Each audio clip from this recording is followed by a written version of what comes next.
Voilà, donc aujourd'hui on va parler du fruit de l'esprit, euh, c'est-à-dire de ce que l'esprit produit, manifeste, euh, a manifesté et manifeste dans le croyant, ce qu'il peut faire. Et souvent on a comparé ce fruit de l'esprit, non pas, il n'y a pas marqué les fruits de l'esprit, mais le fruit de l'esprit, ça veut dire que c'est un ensemble. Et on l'a souvent comparé à la grenade parce que la grenade, c'est un fruit partagé en compartiments. On s'est dit, tiens, ça serait chouette que, que la grenade soit, voilà. Donc, voilà, la fleur de grenade, la grenade et puis les compartiments à l'intérieur. Et ça serait bien, mais en fait, il n'y a que 7 parties dans la grenade. Et 9, ça nous aurait bien arrangé, puisqu'il y a 9 concepts dans le texte qui parle du fruit de l'esprit dans Galates 5. Alors, il y a un ami qui a potassé ces choses-là. Il s'est dit, ça serait bien quand même qu'il y ait 9 fruits dans la Bible qui nous parlent de ce fruit de l'esprit. Et il a regardé, et effectivement, et juste par hasard, comme on dit, il y en avait 9. Il y en a même un dixième, mais c'est incertain. Il y a, dans le Genèse 30, Jacob prit des branches fraîches de peuplier blanc, de coudrier et d'érable, et il peut l'adhérer blanche. Euh, Darby traduit par coudrier, d'autres traduisent par un noisetier, et puis d'autres encore amandier. Donc l'amandier vient dans d'autres passages. Donc c'est un terme qui n'est pas forcément euh, le bon. Donc il y a bien dans la Bible 9 arbres fruitiers qui sont cités et cités parfois beaucoup de fois. Et Dieu nous montre l'importance du fruit. euh, Dans ce que, dès la création, l'homme tire sa nourriture des arbres et de la semence des plantes, jusqu'à l'Apocalypse où il y a encore cet arbre de vie qui porte son fruit chaque mois et les feuilles sont pour la guérison des nations. Donc depuis le début jusqu'à la fin, il y a un fruit, c'est-à-dire que Dieu veut que nous portions du fruit. Donc on va lire ce texte. Le fruit de l'esprit est l'amour, la joie, la paix, la longanimité, la bienveillance, la bonté, la fidélité, la douceur, la tempérance. Contre de telles choses, il n'y a pas de loi. Un fruit, on peut le tenir. Et ici, il y a 9 notions, 9 notions qu'on pourrait dire théoriques ou bien abstraites, hein, qui forment un seul fruit. Chacune n'est pas le fruit, mais ensemble, elles forment le fruit. Juste avant ce passage, il y a les œuvres de la chair, et non pas une œuvre de la chair. Et l'apôtre nous en fait une liste. Il y en a beaucoup. L'homme est capable de beaucoup de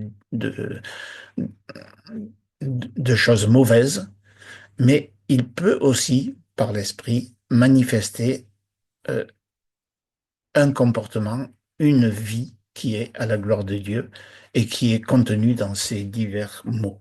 Le fruit est un, et aucun fruit sur la terre ne pourrait imager la variété, la complexité de ce que produit le Saint-Esprit. Pourtant, ce fruit, c'est le résultat d'un homme, d'un homme fait, d'un homme accompli, d'un homme mature, un homme qui porte du fruit à l'image du Seigneur, lui a porté beaucoup de fruits. Alors, les mots grecs qui sont traduits par ces mots sont beaucoup plus complexes qu'on puisse le dire en français. Et je vous ai mis à côté la traduction parole vivante qui essaye d'exprimer par plusieurs mots ce que veulent dire les mots grecs. Hein, l'Esprit de Dieu produit bien autre chose. Le fruit de l'esprit, c'est l'amour, la joie, la paix, la patience, le bon caractère, l'amabilité, la serviabilité, la bonté, la générosité, la fidélité, la confiance dans les autres, la douceur, la modestie, l'humilité, l'aptitude à céder et à s'adapter, la tempérance, la chasteté, la maîtrise de soi. Aucune loi n'interdit cela, et contre ceux qui vivent ainsi, elle n'a même pas besoin d'intervenir. Il n'y a pas de loi contre ces choses, elles se traduisent par des actes approuvés en général, mais ça peut arriver que non, par la loi des hommes. C'est l'attitude normale qui découle de la loi de Dieu, mais l'homme est arrivé aussi à manifester, à appeler le bien mal et le mal bien. Donc on va voir chacune de ces composantes associées à un arbre et à son fruit.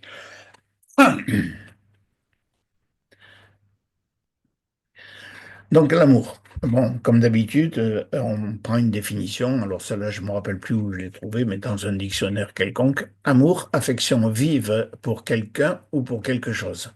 Penchant, dicté par les lois de la nature, sentiment passionné pour une personne de l'autre sexe.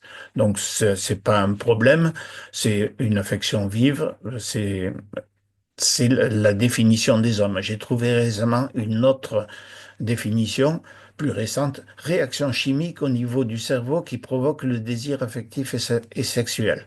Donc là, on est vraiment dans quelque chose qui concerne le corps, mais la définition que Dieu donne n'est n'est pas du tout du même niveau, hein. L'amour défini par la parole, c'est l'être de Dieu. Dieu est amour. Et en ceci a été manifesté l'amour de Dieu pour nous, c'est que Dieu a envoyé son Fils unique dans le monde afin que nous vivions par lui. En ceci est l'amour, non en ce que nous ayons aimé Dieu, mais en ce que lui nous aima et qu'il envoya son Fils pour être la propitiation ou l'expiation pour nos péchés. Dieu constate, Dieu prouve, Dieu fait le constat de son amour à lui envers nous en ce que lorsque nous étions encore pécheurs, Christ est mort pour nous.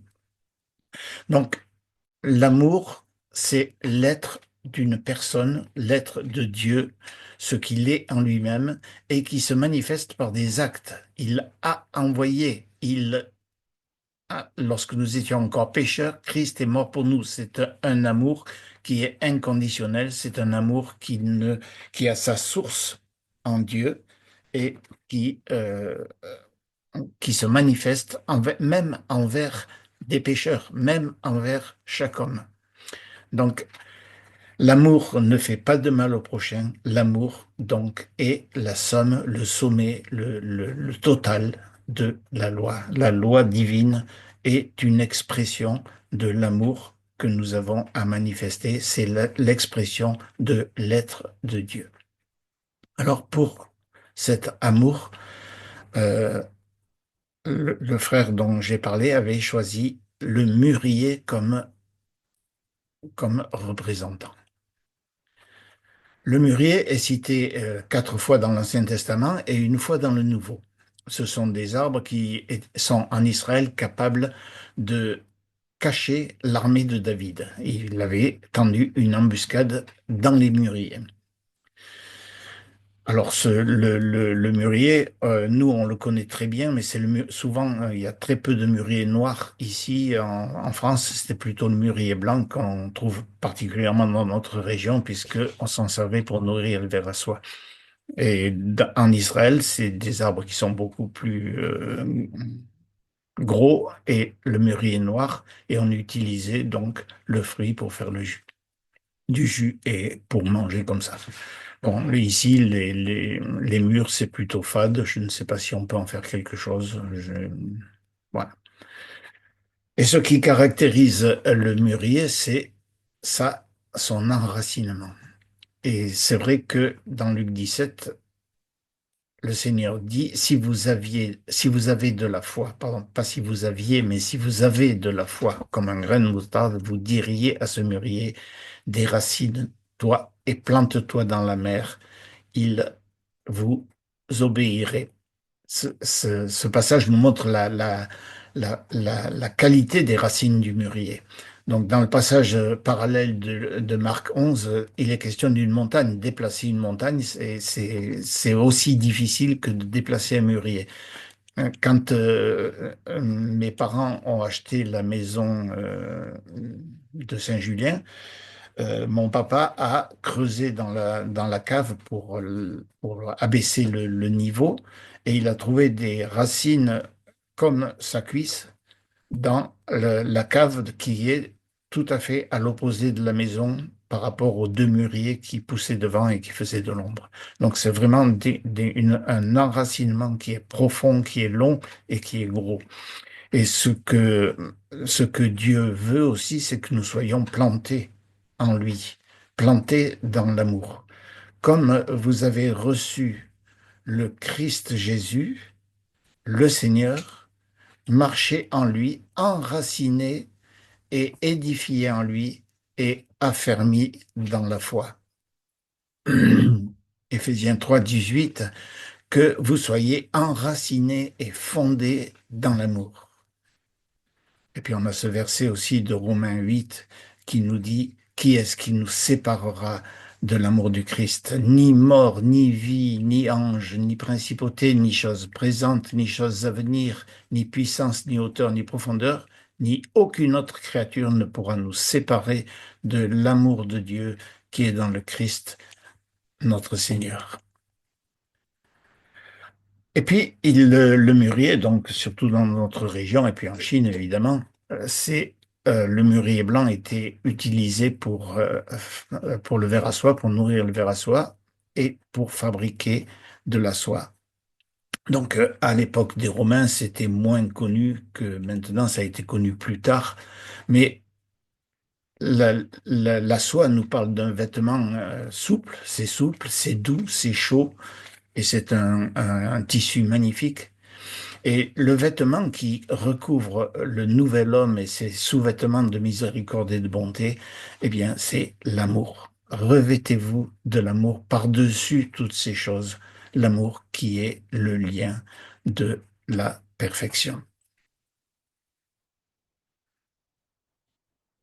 Alors, quand on parle de l'amour, on ne peut pas s'empêcher de penser à 1 Corinthiens 13, bien entendu. Si je parle dans les langues des hommes et des anges, mais que je n'ai pas l'amour, je suis comme un airain qui résonne et comme une cymbale retentissante. Et si j'ai la prophétie et que je connaisse tous les mystères et toute connaissance et que j'ai toute la foi de manière à transporter des montagnes, mais que je n'ai pas l'amour, je ne suis rien. Et quand je distribuerai en aliment tous mes biens et que je livrerai mon corps afin que je fusse brûlé, mais que je n'ai pas l'amour, cela ne me profite de rien. L'amour use de longanimité, il est plein de bonté, l'amour n'est pas envieux, l'amour ne se vante pas, l'amour ne s'enfle pas d'orgueil, il n'agit pas avec inconvenance, il ne cherche pas son propre intérêt, il ne s'irrite pas, il n'impute pas le mal, il ne se réjouit pas de l'injustice, mais avec la vérité, il supporte tout, croit tout, espère tout, endure tout. L'amour ne périt jamais. Or, maintenant, ces trois choses demeurent, la foi, l'espérance, l'amour, mais la plus grande de ces choses, c'est l'amour. Poursuivez l'amour. Et c'est vrai que l'amour, je pense qu'on sur Terre, on n'arrive pas à le cerner, à le comprendre. Et l'apôtre et le Seigneur nous invitent à le poursuivre, à faire cette course que Paul faisait lui-même, oubliant les choses qui sont derrière et tendant avec effort vers celles qui sont devant. Je cours droit au but pour le prix de la paix céleste.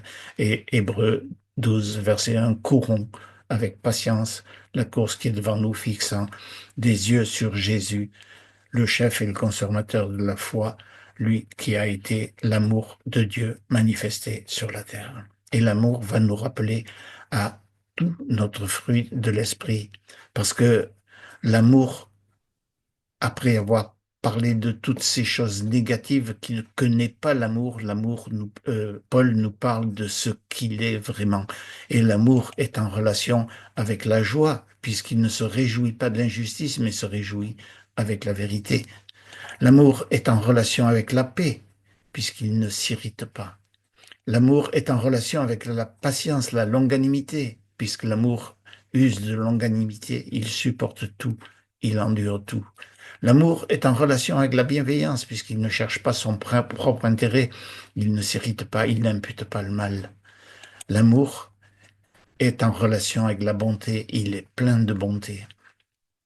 L'amour est en relation avec la fidélité, il espère tout, il croit tout. L'amour est en relation avec la douceur, il ne s'enfle pas d'orgueil, il ne s'irrite pas. L'amour est en relation avec la tempérance, puisqu'il n'est pas envieux, il ne se vante pas, il n'agit pas avec inconvenance. L'amour est ce qui fait ressortir tous les parfums ou les goûts du fruit de l'esprit dans sa diversité, mais c'est aussi quelque chose qui les réunit.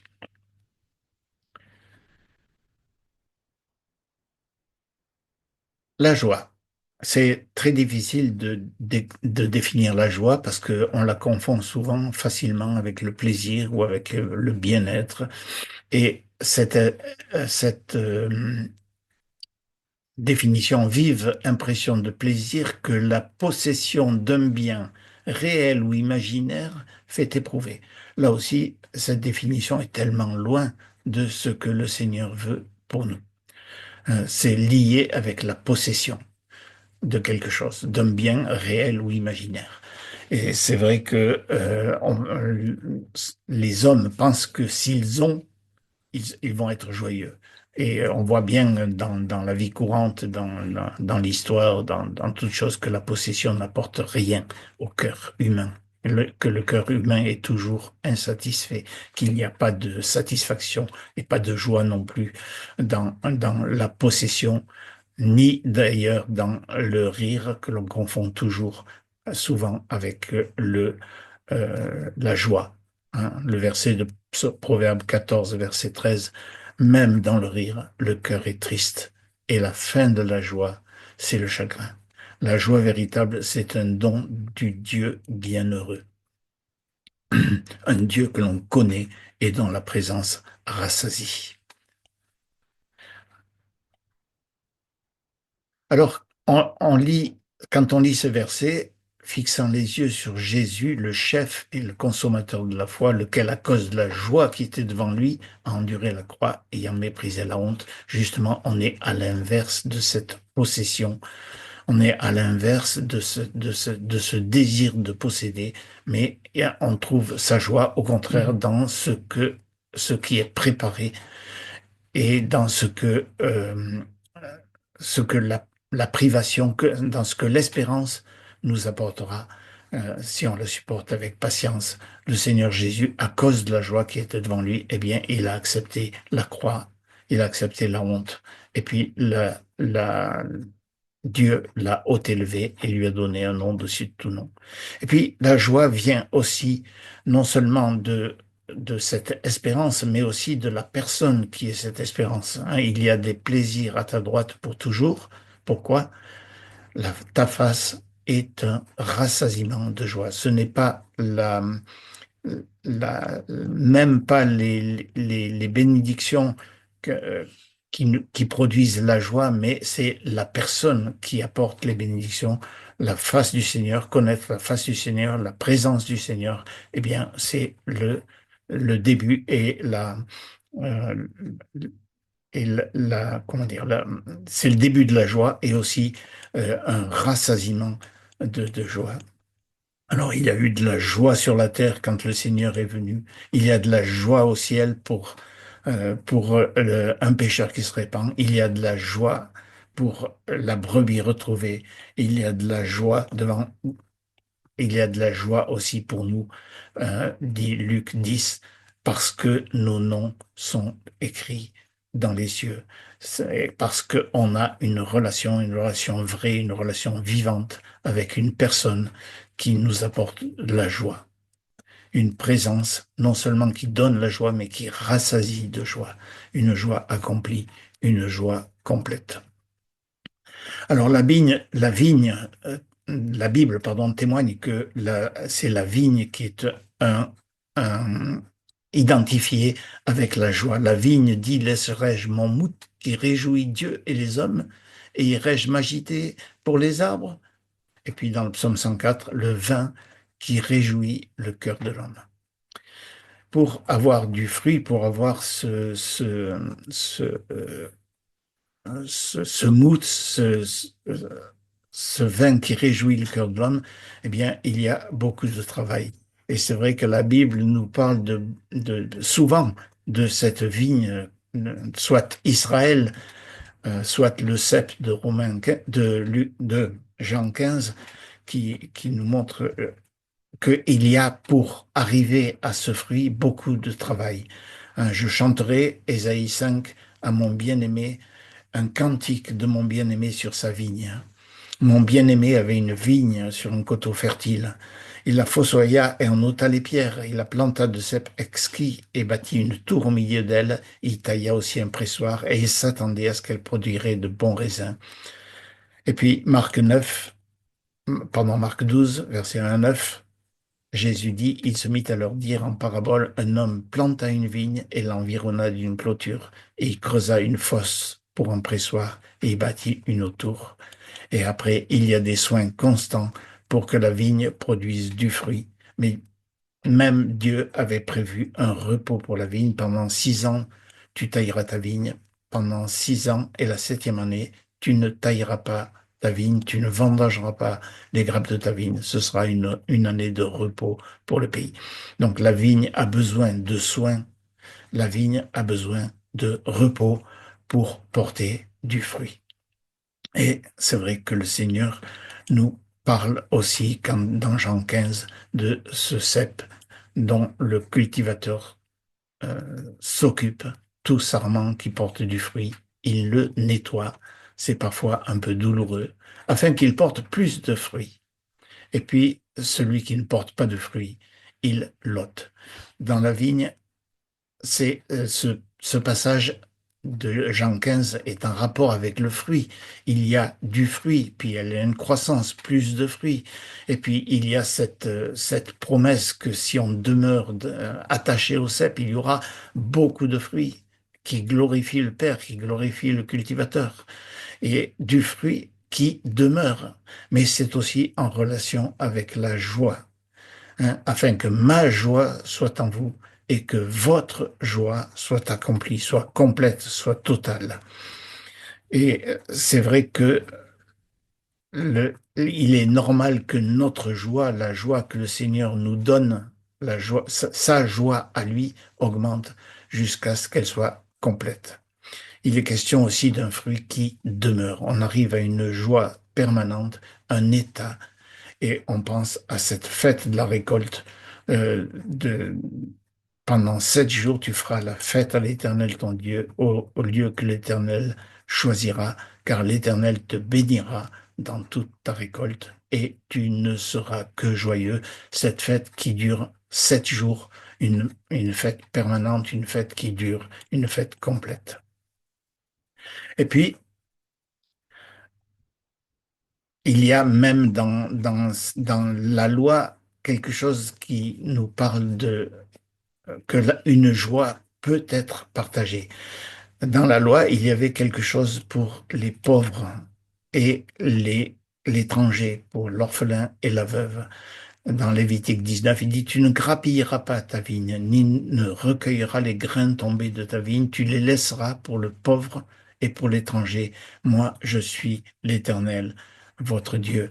Les restes, on pourrait dire les restes ou bien l'abondance de notre joie, de notre vigne, peut être en bénédiction à d'autres. La joie, la vigne qui réjouit le cœur de Dieu et des hommes. Je vous commande ces choses. Jésus termine ce passage, c'est que vous vous aimiez les uns les autres. La joie est bien en relation avec l'amour. La paix. Alors, cette définition, paix, état d'un pays qui n'est pas en guerre.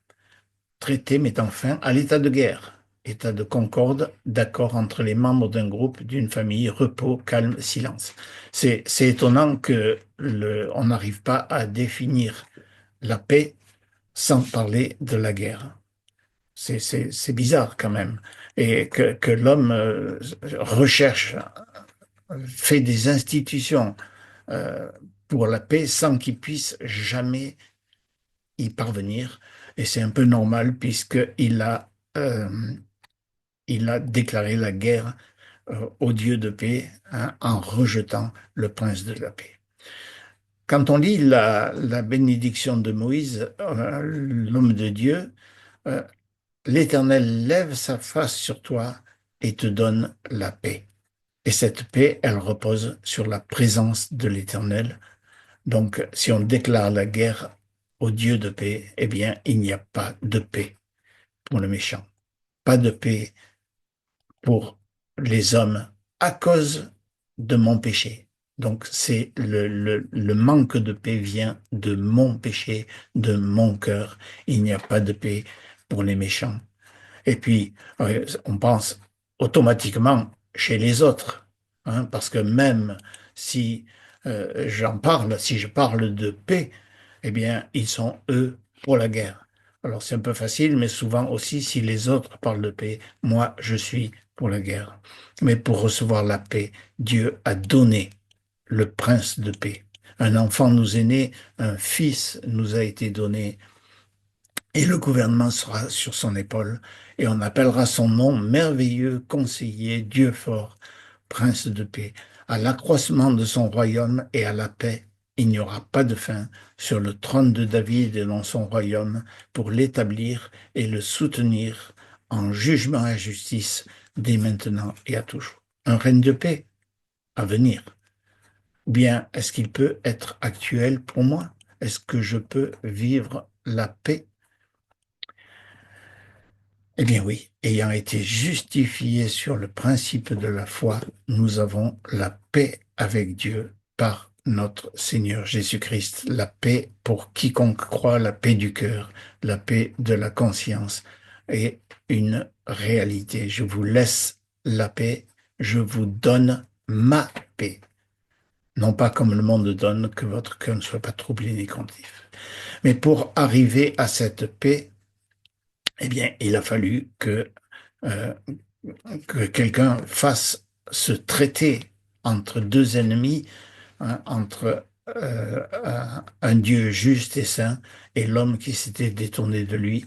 Et la Bible nous dit que le châtiment de notre paix est tombé, a été sur lui, et par ses meurtrissures, nous sommes guéris. Et cette paix repose non seulement sur le sacrifice qui a été fait, sur le châtiment qui a été subi, mais en lui.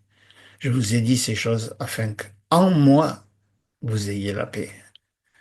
Et puis encore, si nous avons la paix avec Dieu par notre Seigneur Jésus-Christ, par le sang de sa croix, c'est lui qui est notre paix. Donc ce n'est pas seulement un acte, pas seulement son sacrifice, mais sa personne même tout entière, le prince de la paix, qui est le garant de notre paix, de ce que nous pouvons vivre paisiblement sur la terre. Pas seulement d'un état, mais de la connaissance d'une personne qui est la paix et qui a fait la paix.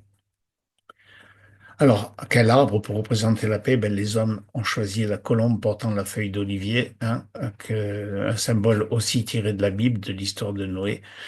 Après le jugement, une ère nouvelle commence. Je ne maudirai plus, dit Dieu, je ne maudirai plus l'homme. Et l'olivier, c'est vrai qu'il a une grande longévité. C'est un arbre à feuilles persistantes qui produit les olives. Bon, moi, les olives, je n'aime pas beaucoup, mais il y en a qui l'aiment bien, hein. Donc, très intéressant pour ceux qui l'aiment, hein. Et puis, ça produit aussi l'huile. Alors, l'huile était utilisée en Israël pour l'onction, donc l'onction des rois, des sacrificateurs, hein, on voit. Pour les sacrifices, l'autel oint d'huile, les galettes, enfin l'autel et tout le tabernacle était oint d'huile, les galettes étaient pétries à l'huile, étaient ointes d'huile. Et puis pour le chandelier, pour la lumière, et certainement aussi dans chaque maison, on voit que les vierges de Matthieu 24, elles avaient de l'huile ou elles n'en avaient pas pour leur lampe. donc en relation avec la lumière, comme produit de beauté et de médicaments. Hein. Dans Ésaïe 1, on voit que les blessures n'avaient pas été ointes d'huile, et dans Luc 10, il y a aussi le Samaritain qui met de l'huile et du vin sur les blessures de l'homme qui descendait de Jérusalem à Jéricho, blessé par les brigands. Donc de l'huile pour adoucir, du vin pour désinfecter, et puis bien entendu dans la nourriture. C'était vraiment le pays d'Israël est un pays ruisselant de miel et d'huile. C'est un pays qui était riche en huile, et on a beaucoup d'exemples. C'est un arbre qui est abondamment cité, et l'huile est abondamment citée dans la parole de Dieu. Le bois aussi était utilisé, notamment pour faire les chérubins. Donc les chérubins, quand on pense à leur dimension, 5 mètres à peu près d'envergure, ça devait être des oliviers qui n'avaient pas la même taille que ceux qu'on connaît dans notre pays. Les portes du temple de Salomon, à 2 mètres de large, c'est aussi, pour faire des planches comme ça, il fallait sans doute des arbres magnifiques que l'on ne connaît pas bien dans notre pays. Et même les oliviers que on a vus en Israël, eh bien, on voit difficilement comment on pourrait tirer des choses pareilles de leur bois. Mais c'est vraiment un arbre qui nous parle de. Donc, vous avez là une photo du jardin de Gethsémané, hein, le jardin du pressoir à huile, avec des oliviers qui sont millénaires. Mais pour avoir de l'huile, il faut que l'olivier soit d'abord battu pour faire tomber les olives. Ensuite, elles sont écrasées. Ensuite, elles sont pressées. Et notre Seigneur a connu ce que c'est, hein, ce que, quand il parle d'un baptême, euh, et qu'il est à l'étroit, qu'il est pressé jusqu'à ce qu'il soit accompli. Quand on pense à l'angoisse, au serment de Gethsémané, avant qu'il dise que ta volonté soit faite et non la mienne. Certainement, lui a porté nos langueurs et s'est chargé de nos douleurs, et nous l'avons estimé battu, frappé de Dieu et affligé. Il a été blessé pour nos transgressions, il a été meurtri pour nos iniquités, le châtiment de notre paix a été sur lui, et par ses meurtrissures, nous sommes guéris, et l'Éternel a fait tomber sur lui l'iniquité de nous tous, il est opprimé et affligé, il est ôté de l'angoisse du serment et du jugement à cause de la transgression de mon peuple. Lui a été frappé. Et quand on pense à Jésus dans ce jardin de Gethsémané, dont la sueur est devenue comme des grumeaux de sang découlant sur la terre, une telle pression, hein. Et puis il restait encore à venir les heures de ténèbres de la croix, la souffrance de la croix. Mais au jardin, son angoisse était due à la pensée de ce qu'il attendait. Mes yeux se sont consumés en regardant en haut, Seigneur. Je suis opprimé, garantis-moi. Il a été opprimé et affligé et n'a pas ouvert sa bouche. La longanimité. Alors, souvent on le traduit par patience, mais c'est un mot qui est un peu plus fort, euh, un peu plus, comment dire, long que la patience. Ça vient d'un esprit long, d'un esprit patient. Hein. Dans le texte grec, c'est makrothumia, long, loin, grand, et puis thumos, humeur, colère, rage. C'est-à-dire la colère, l'humeur qui attend longtemps, qui patiente. Et apparemment, ça correspond à une patience active. C'est pas du tout la même chose que le fatalisme, hein. Le fatalisme, par exemple, d'Islam, Inch'Allah, on verra bien, c'est dans les mains de Dieu, on n'a rien à faire, etc. Et c'est vraiment une qualité quelque chose qui est aussi dans la personne de Dieu, dans la personne qui regarde plus loin que nous, plus loin que le bout de son nez, la personne qui voit, qui a un but et qui voit ce but à la fin. Et Dieu nous parle euh, presque en permanence de sa patience envers les hommes. Méprises-tu les richesses de sa bonté, de sa patience et de sa longue attente, ne connaissant pas que la bonté de Dieu te pousse à la repentance? Et puis nous sommes appelés le, à lui ressembler avec toute humilité et douceur, avec longanimité, vous supportant l'un l'autre dans l'amour. L'âme patiente n'est pas indifférente à la souffrance qu'elle peut ressentir, aux circonstances qu'elle peut rencontrer, mais elle agit euh, en attendant, elle regarde plus loin que les circonstances. Et puis, on peut dire que, euh, comme Pierre nous le dit dans son épître, estimez que la patience de notre Seigneur est salut. Et Dieu peut nous donner cette qualité. Usez donc de patience, frères, jusqu'à la venue du Seigneur. Voici le laboureur attend le fruit précieux de la terre, prenant patience à son égard jusqu'à ce qu'il reçoive les pluies. Et puis, on a cet exemple d'Abraham ayant eu patience.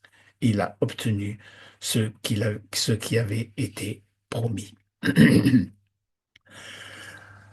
Pour illustrer cette patience, eh bien, j'ai, on a pensé au grenadier avec son fruit, la grenade, qui a deux racines complètement opposées.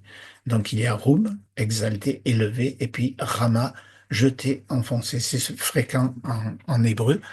Et moi, j'étais tout content de voir que Roum, ça voulait dire exalté, élevé.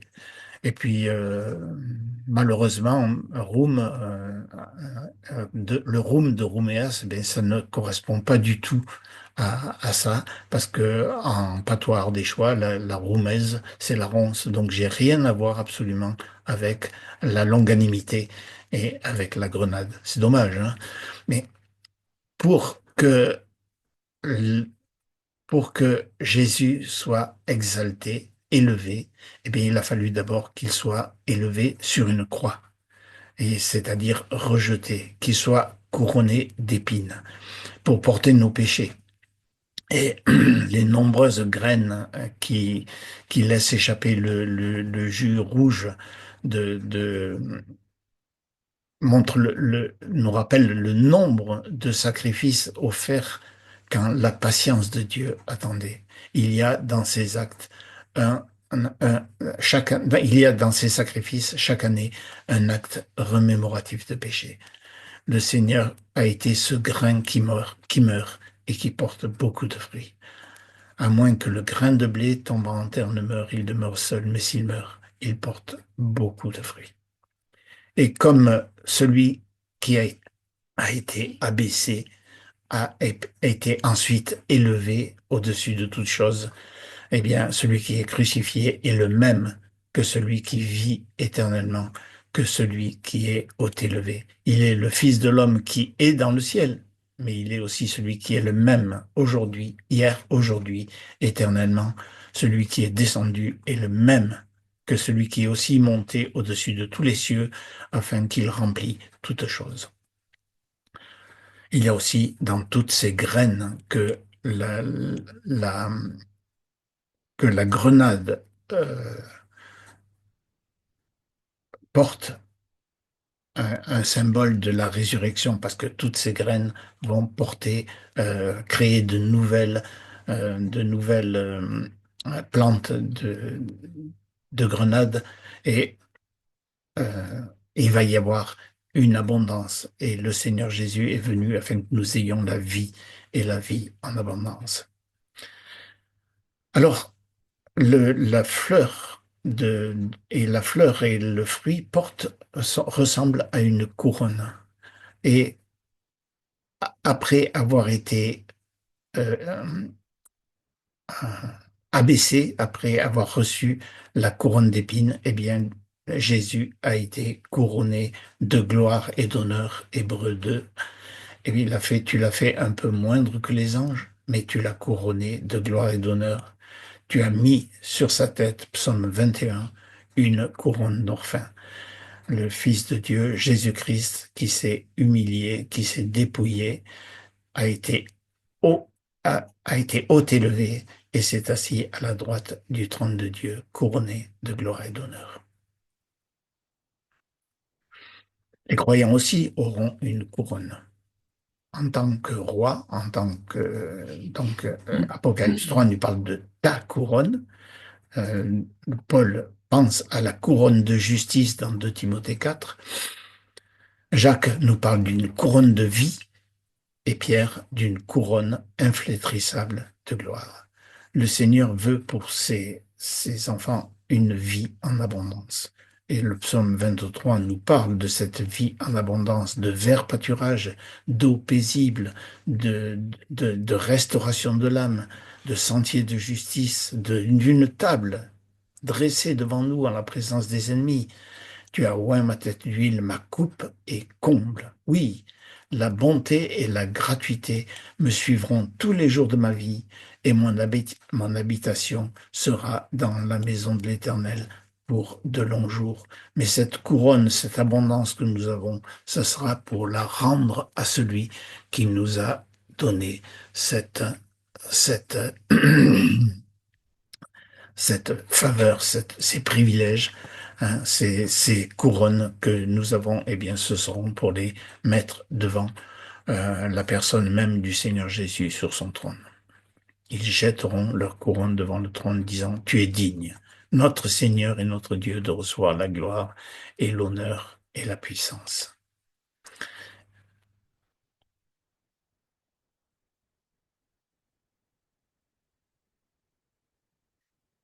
La bienveillance. Alors, je pensais quand j'étais plus jeune que bienveillance, ça voulait dire bien voir. Mais en fait, c'est le bienveillant, c'est-à-dire bien vouloir, hein, et une disposition favorable au départ. Alors, le terme grec agathosune, on le traduit par droiture de cœur, droiture de vie, bonté, bonne disposition. Alors, dans le caractère humain, les bonnes dispositions, c'est souvent l'occasion de pistonner les gens, de faire de se créer des favoris, et c'est quelque chose qui va tout à fait à l'envers de ce que Dieu veut. Alors, favoriser quelqu'un, c'est le mettre dans une position difficile, hein, à laquelle il n'est pas forcément capable de répondre. Hein, favoriser quelqu'un, on le voit dans l'histoire de Daniel. C'est vrai que Daniel a favorisé ses amis pour leur trouver un poste, mais ça les a mis dans un grand danger puisqu'ils ont été exposés à la vindicte du roi parce qu'ils ne voulaient pas se prosterner devant la statue. Mais bon, eux ont résisté, mais pistonner, favoriser quelqu'un, ce n'est pas de la droiture, et ça n'a rien à voir non plus avec la condescendance, c'est-à-dire voir quelqu'un avec un esprit de supériorité. Cette bienveillance est le fruit central. Si je ne veux pas le bien de l'autre, aucun caractère du fruit ne pourra se former. Vouloir du bien implique que je regarde l'autre comme digne de bien, même si l'apparence dit le contraire. Et c'est ce que Dieu a fait en regardant l'homme pécheur avec bienveillance. Hein, il l'a regardé après la chute en le sauvant, en le, en le, en le revêtant par un sacrifice et en le chassant d'Éden aussi, puisque s'il était resté dans le jardin d'Éden, il aurait été en danger de manger du fruit de l'arbre de vie, de devenir vivant éternellement, un méchant qui vivrait éternellement. Donc c'est une bonne chose que Dieu a fait, une preuve d'amour que Dieu l'a fait en le chassant d'Éden. Puis après, il a sauvé Noé Noé et sa famille à travers le déluge.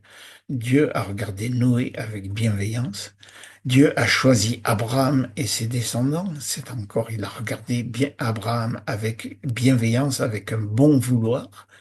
Et puis après, quand ils étaient en Égypte, ils l'ont guidé hors d'Égypte en traversant le désert. Et puis il lui a donné une loi bonne et honorable, grande et honorable. Puis après, en lui envoyant des prophètes, malgré leur désobéissance, malgré tout ce qu'ils ont fait, eh bien, Dieu a continué à regarder ce peuple avec bienveillance. Et puis, à la fin de ces jours-là, non seulement pour le peuple, mais pour nous tous, à la fin de ces jours-là, Dieu nous a parlé en Fils. Et puis, il continue depuis 2000 ans à nous regarder avec bienveillance, avec, avec, avec en voulant notre bien. Et c'est vrai que l'Éternel a voulu me sauver, a dit Ézéchias. Et notre Dieu sauveur veut que tous les hommes soient sauvés et viennent à la connaissance de la vérité. Dieu est un, et le médiateur entre Dieu et les hommes est un, l'homme Christ Jésus, qui s'est donné lui-même en rançon pour tous. Quand la bonté de notre Dieu sauveur et son amour envers les hommes sont apparus, il nous sauva, selon sa propre miséricorde. Et la bienveillance se traduit par des actes. L'œil bienveillant sera béni car il donne de son pain aux pauvres. Donner de son pain, vouloir le bien, eh bien, quand on est devant un pauvre, eh bien, eh, eh, si on veut son bien, eh bien, il faut le nourrir, il faut lui donner. C'est une chose tout à fait naturelle dans la loi de Dieu, dans la pensée de Dieu. Et puis, on a cette parole aussi que euh, Moïse dit à son beau-père, si tu viens avec nous, le bien que l'Éternel veut nous faire, nous te le ferons. Avec la conscience que tout ce que nous avons, tout ce que nous pouvons posséder, tout ce que nous pouvons avoir, eh bien, c'est déjà un don de Dieu et que par conséquent, on peut le partager avec d'autres, on peut le faire venir, on peut le faire pour le bien de l'autre aussi. Le bien que l'Éternel veut nous faire, nous te le ferons. La bienveillance se voit beaucoup, elle se voit bien dans la parabole du fils perdu. Hein, son père le voit de loin et puis il vous le voit bien et il le veut du bien. C'est vrai que il ne désire que une nourriture, travaille contre un abri et pardon, il ne veut nourriture et abri contre du travail.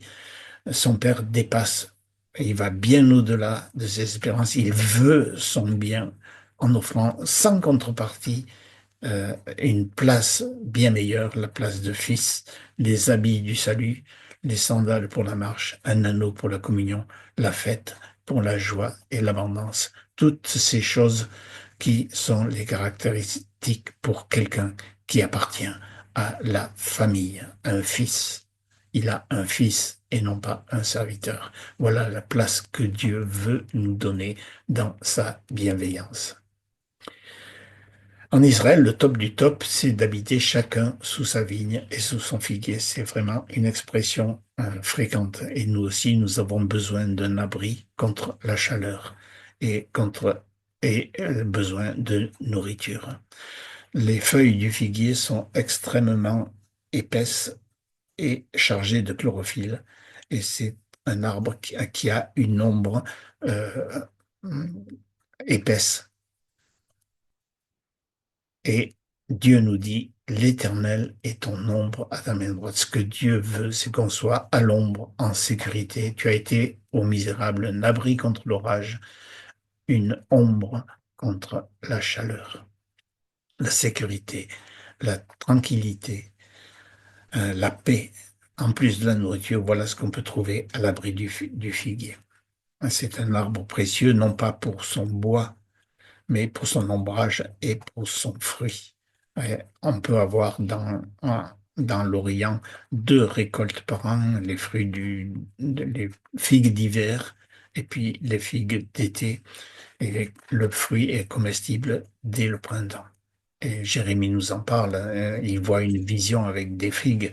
Et l'un des paniers avait de très bonnes figues, comme les figues de la première saison. Et le Seigneur nous en parle aussi dans une parabole, dans une de ces circonstances. Il s'approche d'un figuier pour voir s'il y avait quelque chose à manger, mais il ne trouve que des feuilles. Ce n'était pas la saison des figues, et ce figuier sera maudit. Pourtant, le figuier a mal commencé parce que même si sa feuille est très opaque eh bien, elle est couverte de poils rigides et puis Adam et Ève auraient mieux fait de trouver autre chose pour se vêtir. Et, ils se cousirent ensemble des feuilles de figuier, s'enfuirent des ceintures. Dieu va remédier à cela en offrant un sacrifice. Dieu va faire mieux, il veut beaucoup mieux même que les feuilles de figuier. Il veut la paix dans le cœur.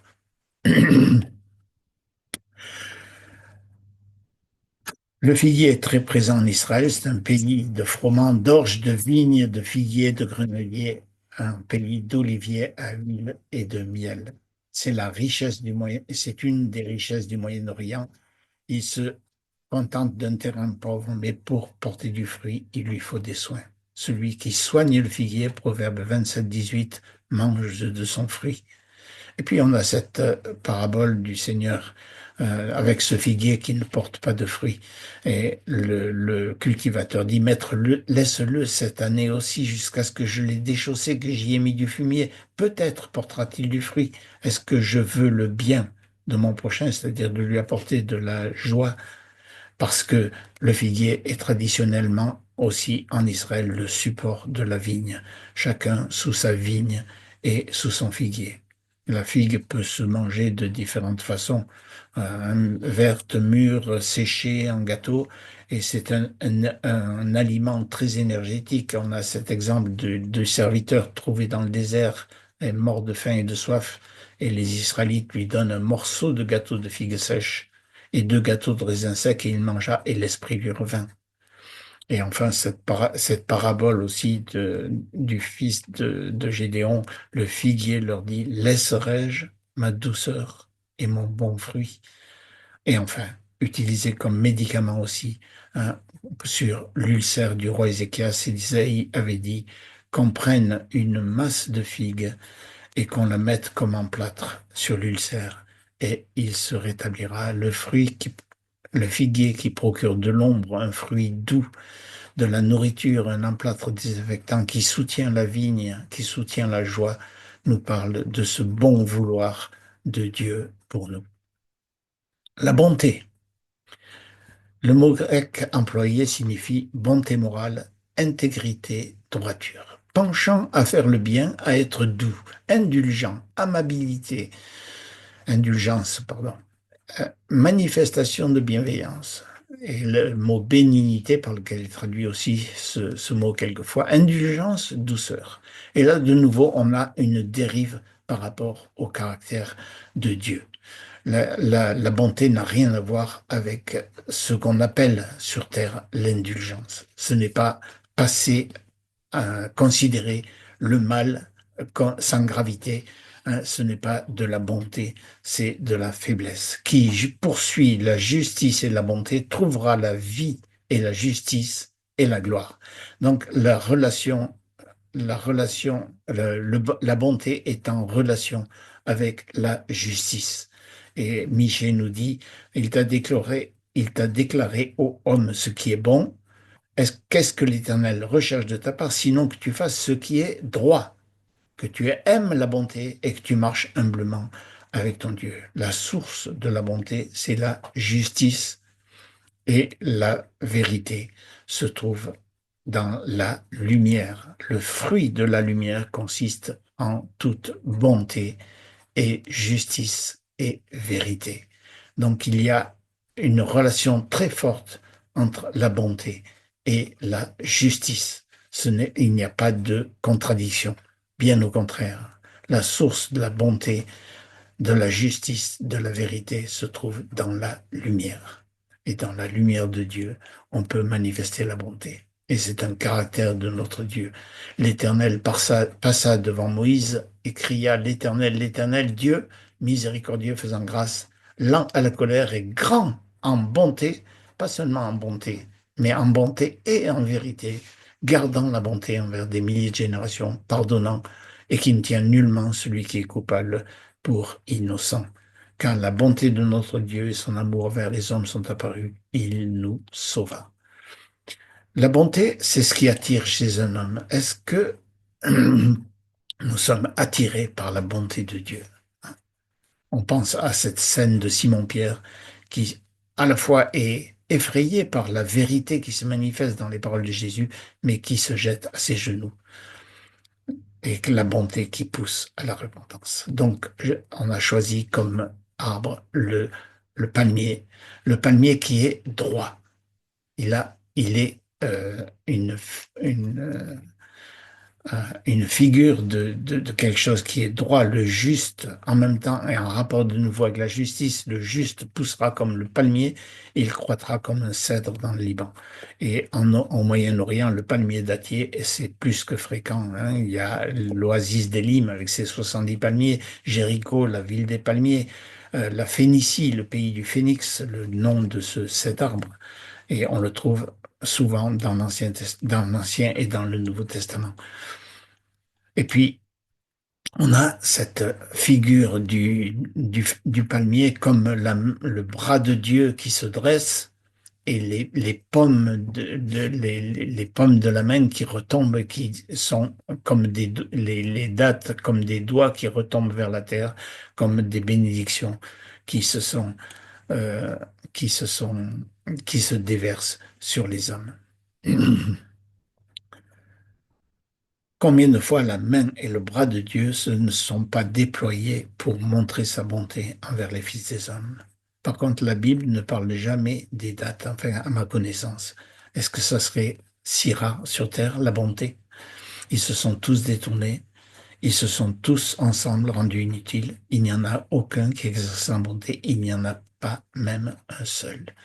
Le palmier est un arbre complet, un arbre qui, euh, qui est vraiment indispensable à la vie dans les pays où il pousse.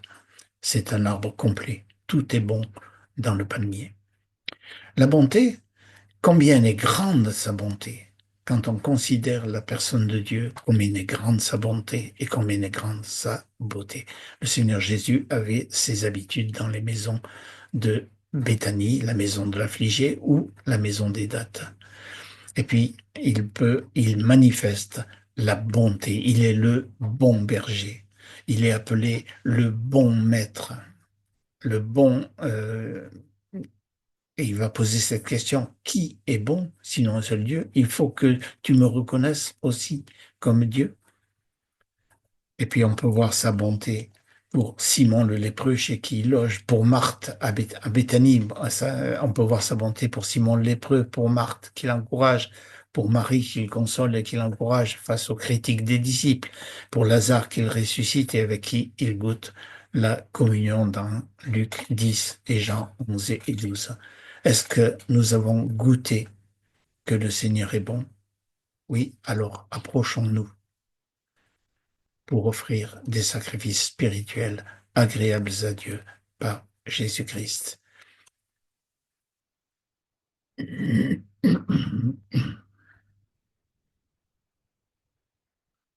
La fidélité, l'exactitude à remplir ses engagements, ses promesses, un attachement constant, une obligation réciproque, une exactitude, vérité, qualité d'un instrument de mesure. Euh, C'est vrai qu'on trouve un peu de bonté sur la terre, même chez des incrédules. Un nombre d'hommes proclament chacun sa bonté, mais un homme fidèle, qui le trouvera? Et on a cet exemple de Jérémie 5 où Dieu cherche dans Jérusalem un homme qui cherche la fidélité, et puis on voit apparemment, il ne le trouve pas. Hein. Dieu a l'air de douter de trouver un homme fidèle. sur la terre. Et pourtant, le Dieu, lui, est fidèle. Le Seigneur est fidèle. Ce n'est pas, sa fidélité n'est pas en fonction des circonstances. Sa fidélité est liée à sa personne et reflète la droiture et la justice. Le Seigneur est fidèle. Si nous sommes incrédules, lui demeure fidèle. Et Dieu est fidèle qui ne permettra pas que vous soyez tentés au-delà de ce que vous pouvez supporter. Il est le rocher, son œuvre est parfaite. Il ne peut se renier lui-même. La fidélité du Seigneur est permanente parce qu'elle est liée à sa personne même, à sa droiture, sa justice, invariable et digne de foi.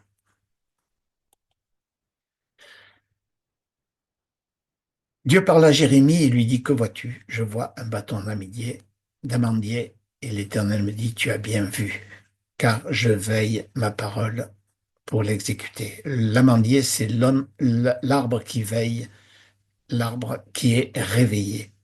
Et ça nous parle de la fidélité de Dieu pour son peuple et de la fidélité qui est mise à disposition de ceux qui veulent suivre le Seigneur Jésus. Elle nous donne une idée de la parole de Dieu qui va s'accomplir. Ainsi, Ésaïe 55 sera ma parole qui sort de ma bouche. Elle ne reviendra pas à moi sans effet, mais fera ce qui est mon plaisir et accomplira ce pourquoi je l'ai envoyé. Les amandes, c'est une richesse aussi d'Israël. euh, et l'amande peut se consommer aussi bien fraîche que mature. Et on utilise aussi euh, pour faire de l'huile, hein, l'huile d'amande douce qui est avec un médicament. Et ça devait être suffisamment rare et précieux pour être offerte au premier ministre Joseph de la part de Jacob. Un peu d'amande, un peu de miel, un peu de baume, des amandes, hein. Et on utilise aussi le bois qui est très dur et très beau pour la décoration. L'amandier est aussi cité dans l'Ecclésiaste pour figurer les cheveux blancs. Souviens-toi de ton Créateur dans les jours de ta jeunesse, quand l'amandier fleurit, car l'homme s'en va. Et encore une référence à la fidélité, puisque la fidélité de Dieu demeure jusque dans la vieillesse, jusqu'à votre vieillesse, je suis le même, et jusqu'aux cheveux blancs, je vous porterai. C'est le premier arbre à fleurir après l'hiver, c'est le printemps qui va commencer. Il nous parle donc de la résurrection, celle de Jésus-Christ d'abord, avec cette image de la verge d'Aaron qui a bourgeonné, produit des fleurs et des amandes. Et le Seigneur Jésus avait cette confiance en Dieu qu'il ne verrait pas la corruption, mais que sa résurrection était un fait bien établi, bien. Et euh, le psaume 16 est cité par Pierre à propos de Jésus en acte 2. Même ma chair reposera en l'assurance car tu n'abandonneras pas mon embûchure, tu ne permettras pas que ton sein voie la corruption grande et ta fidélité. La douceur, ce qui a une saveur et une impression agréable, délicatesse, légèreté, indulgence, bienveillance. On voit encore une fois que tous ces mots sont très liés. Un peu de douceur dans un monde de brut, une expression qui montre la rareté et en même temps le besoin de douceur. Moïse était un homme très doux et pourtant capable de colère, hein, quand il a brisé les tables de la loi, hein. La douceur n'est pas du tout de l'indulgence. Moïse était plus doux que tous les hommes, mais quand il fallait se mettre en colère, eh bien, il se mettait en colère, une colère selon la pensée de Dieu. Même le Seigneur, doux et humble de cœur, est animé de colère contre ceux qui transforment la maison de son Père en caverne de voleurs. Et il nous appelle à être doux comme lui a été doux. Prenez mon joug sur vous et apprenez de moi, car je suis doux et humble de cœur. L'apôtre Paul, je vous exhorte par la douceur et la débonnaire du Christ, que votre douceur soit connue de tous les hommes. Redresser un tel homme, c'est un acte peut-être difficile, mais dans un esprit de douceur. Que l'esclave du Seigneur soit doux envers tous, modéré, montrant toute douceur envers tous les hommes, et même pour les femmes, un esprit doux et paisible qui est un grand prix devant Dieu. Le Seigneur est proche, le Seigneur veut être près de nous. Comme le pommier entre les arbres de la forêt, tel est mon bien-aimé entre les fils. Son fruit est doux à mon palais. Le pommier comme douceur. Son nom en hébreu signifie odeur, souffle, exquis, délicieux, suave. Les passages qui montrent qui nous parlent du pommier parlent de repos, de ombre, de douceur. Il y en a plusieurs dans le Cantique des Cantiques. Et comme le pommier est entre les arbres de la forêt, tel est mon bien-aimé entre les fils. J'ai pris plaisir à son ombre, je m'y suis assise, et son fruit est doux à mon palais. Le parfum de ton nez comme les pommes. Ranimez-moi avec les pommes. Un arbre remarquable parmi les autres qui invite au repos et à la douceur de la sieste. La douceur d'une pomme apporte le bien. Hein. Ranimez-moi avec des pommes, car je suis malade d'amour. Ce qui différencie l'homme de Dieu de l'homme tout court, c'est qu'il y a eu régénération de son être entier, corps, âme et esprit. Et on doit trouver cette douceur dans chacune des parties du rejeté, aussi bien dans l'esprit que dans son âme et dans son cœur. Et il va y avoir une attitude intérieure qui va se manifester dans 5 domaines. D'abord, un esprit de douceur. Toi, ô homme de Dieu, fuis ces choses et poursuis la justice, la piété, la foi, l'amour, la patience, la douceur d'esprit. Un esprit doux et paisible qui est d'un grand prix devant Dieu.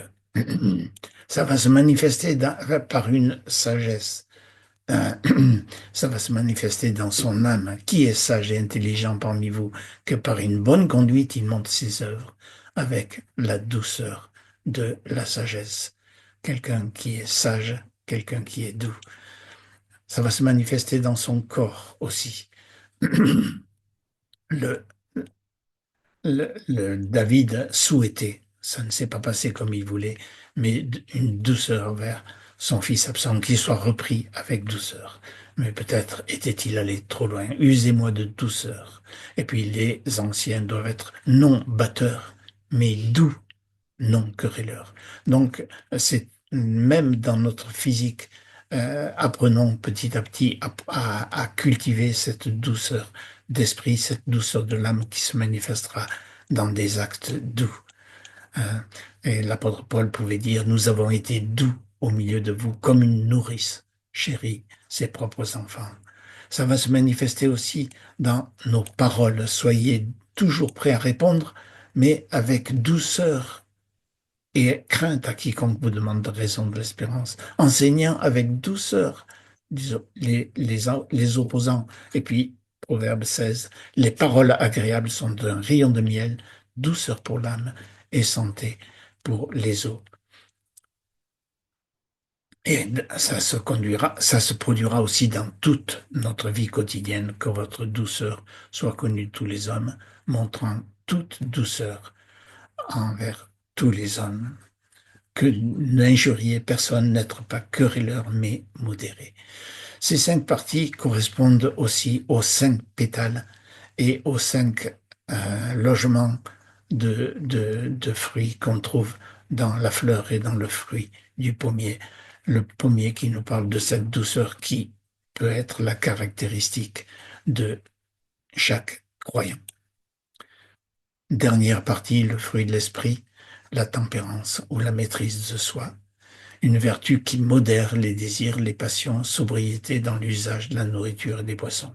Et nous étions par nature, comme aussi les autres, insensés, désobéissants, asservis à diverses convoitises. Et quand on est asservi, eh bien, on ne peut pas être un maître de soi puisqu'on appartient à un autre maître. L'homme qui ne gouverne pas son esprit est une ville sans murailles. C'est vraiment une impossibilité et il faut le changement radical de de la nouvelle naissance et la présence du Saint-Esprit de puissance, d'amour et de conseil ou de sobre bon sens. Cet esprit de tempérance, cet esprit de maîtrise de soi qui va nous, qui va caractériser le croyant.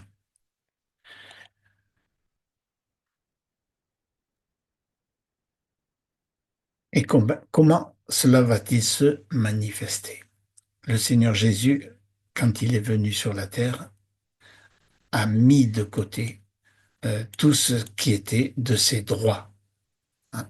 Il était en forme de Dieu et il n'a pas regardé comme un objet à ravir d'être égal à Dieu, mais il s'est dépouillé lui-même, prenant la forme d'esclave, étant fait à la ressemblance des hommes, et puis il s'est abaissé lui-même, étant devenu obéissant jusqu'à la mort et à la mort de la croix. À sa suite, l'apôtre Paul a choisi aussi de faire la perte de toutes ses prérogatives en tant que pharisien, en tant que juif, en tant que pharisien, en tant que persécuteur. Il a choisi de faire la perte de tout afin de gagner Christ, de vivre en apprenant non plus ces choses qu'il a abandonnées, mais les choses qui sont vénérables, les choses qui sont justes, les choses qui sont pures, les choses qui sont aimables, les choses qui sont de bonne renommée. S'il y a quelques vertus et quelques louanges, que ces choses occupent vos pensées, ce que vous avez vu, appris, reçu, entendu et vu en moi, hein. Et puis il dit aussi, il a appris. C'est un apprentissage à être content en lui-même dans les circonstances où il se trouve abaissé dans l'abondance, en toutes choses, à tous égards. Je suis enseigné à être rassasié, à avoir faim, à être dans l'abondance, à être dans les privations. Donc une mise de côté de tout à quoi j'ai droit, mais que je mets de côté à cause de Christ. Chacun de nous a euh, aussi expérimenté que on le fait et puis le lendemain, ça repousse, hein. Et l'apôtre Paul en parle aussi longuement. Et la seule solution pour que la tempérance, la maîtrise de soi se manifeste, c'est la mort avec Christ, être mort avec Christ.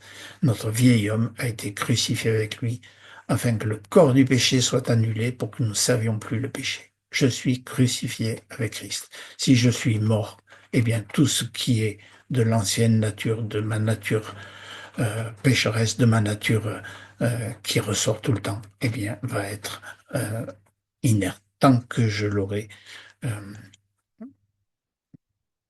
que je l'aurai crucifié. Et l'arbre qui va nous en parler de ça, c'est le sycomore, un arbre qui est très présent dans les parties basses d'Israël, hein, qui est à la fois un figuier, c'est de la famille du figuier, et puis la famille du mûrier aussi. C'est un genre de mûr, on l'appelle le mûrier sycomore ou le succomorea, et il était très cultivé en Égypte et dans la vallée du Jourdain et la plaine de Juda. C'est un arbre qui est euh, peu apprécié. On se sert de son bois pour la charpente, mais ses fruits sont amers. Et il faut, pour que ces fruits soient comestibles et mûrissent, il faut les percer. Le fruit n'est comestible que quand il aura perdu son sucre amer. Et pour nous aussi, ça nous parle. Non seulement qu'on doit être crucifié avec Christ, ce qui s'est passé à notre conversion, avec notre conversion, mais aussi, comme chaque jour, de tenir notre vieil homme, notre vieille manière de penser, notre vieux logiciel de fonctionnement dans la mort. Et quand on a percé ce que faisait Amos, Amos le prophète, c'était quelqu'un qui récoltait les sycomores. Donc être crucifié avec Christ, mais pas pour mourir, mais pour vivre avec Christ. Donc pour mûrir et pour être agréable, eh bien, il faut être percé. Alors, la Bible nous parle abondamment dans l'Épître aux Colossiens, si vous êtes mort avec Christ, pourquoi? Alors, vous êtes mort, pourquoi? Est-ce que vous cultivez des choses? Pourquoi est-ce que vous Alors, il y a des choses à rejeter. Mortifiez vos membres, des membres qui sont mauvais, renoncez, colère, courroux, malice, injure, ne mentez point, dépouillez le vieil homme avec ses actions. Mais il ne suffit pas de arracher les mauvaises plantes dans le jardin, il faut aussi planter des bonnes choses à la place.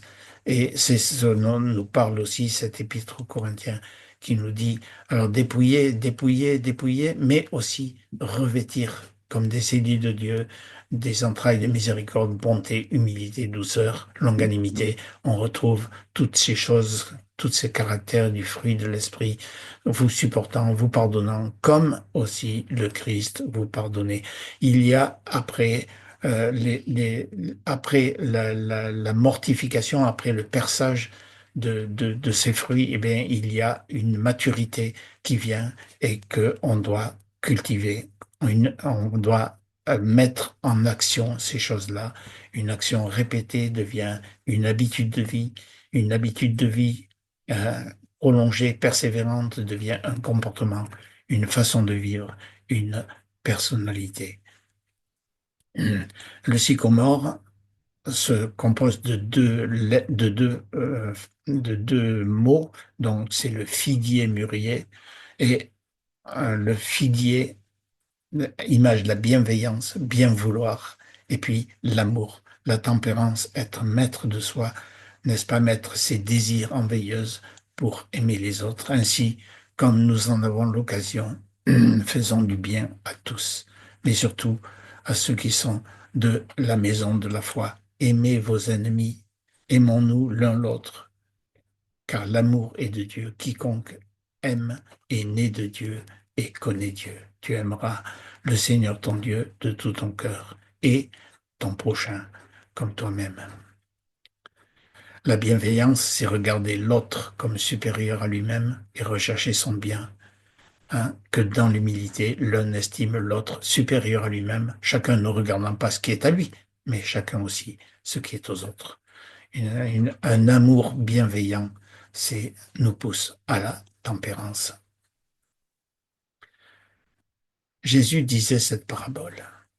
Quelqu'un avait un figuier planté dans sa vigne, il vint y chercher du fruit et n'en trouva pas. Il dit au vigneron, voici 3 ans que je viens chercher du fruit sur ce figuier et je n'en trouve point. Coupe-le. Pourquoi occupe-t-il inutilement la terre? Et répondant, il lui dit, Maître, laisse-le cette année aussi jusqu'à ce que je l'ai déchaussé et que j'y ai mis du fumier. Peut-être portera-t-il du fruit et sinon, après, tu le couperas. Jésus nous parle de cette parabole. Hein. Quel est notre fruit? Quel est le fruit que je produis? Le propriétaire est en droit d'arracher ses figuiers. Dieu est aussi en droit de couper le sarment qui ne porte pas de fruit. Tout sarment, moi qui ne porte pas de fruit, il l'ôte. Ne pensons pas que cette histoire a été écrite seulement en rapport avec Israël le figuier. Nous sommes aussi, Dieu peut très bien aussi, si nous occupons inutilement la terre, hein, si nous sommes stériles, hein, et Dieu ne veut pas que nous soyons oisifs ni stériles, mais que nous portions du fruit, plus de fruits, beaucoup de fruits, et du fruit qui demeure. Et nous avons la grâce de Dieu, notre vigneron qui est là pour intercéder, reprendre les soins, déchausser, enlever la terre autour des racines, mettre de la nourriture pour le bien du prochain, pour l'utilité. Pour mes enfants, je vous écris ces choses afin que vous ne péchiez pas, que vous ne soyez pas inutiles sur terre. Mais si quelqu'un a péché, nous avons un avocat auprès du Père, Jésus-Christ, le juste, celui qui a porté du fruit en vie éternelle. Je vous remercie.